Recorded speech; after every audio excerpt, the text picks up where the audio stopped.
दिवसाची सुरुवात ना छान अशी मोगऱ्यांच्या फुलांनी झालेली होती. इतकी छान अशी फ्रेश फुलं आलेली होती. त्याला 2-3च आली होती, पण त्याचा सुगंध इतका छान येत होता, खूपच सुंदर. आणि इकडे अबोलीचं झाड मी असंच लावलेलं होतं, पण त्याला ना 12 महिने कंटिन्यू फुलं असतात.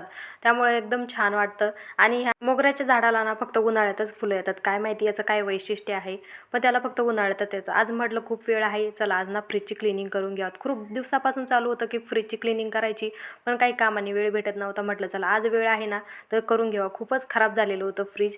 मग इकडे ना आतून बाहेरून सगळं स्वच्छ करायला घेतलं.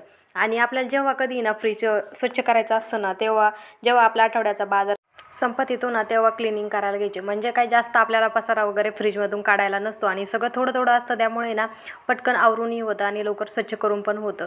त्यामुळे मी इकडे सगळे असे थोडे थोडे करून सगळे मसाले वगैरे बाहेर काढून घेतले. आणि सकाळची भांडी माझे ना काही राहिलेली होती, मग अगोदर ते घासून घेतलं, सगळं स्वच्छ केलं आणि मग फ्रीजची भांडी घासायला लागले. कितीही थोडंसं काम असू द्या, आपल्याला ढीगभर भांडे हे पडणार. ते केल्याशिवाय आपल्याला काही चैन पडणार नाही. त्यामुळे अगोदर सकाळचे ते सगळे भांडे घासून घेतले. नंतर फ्रीजचे वगैरे भांडे घासले, सगळे पुसून वगैरे घेतले. तोपर्यंत लगेचच ना फ्रीज वगैरे पण आतून बाहेरून सगळं स्वच्छ करून घेतलं आणि फ्रीजला हे सगळे भांडे लावून दिले. इकडे फ्रीज छान असं क्लीन करून झालेलं होतं. आणि जेव्हा कधी आपण फ्रीज क्लीन करतो ना, तेव्हा मी असे पेपर टाकत असते.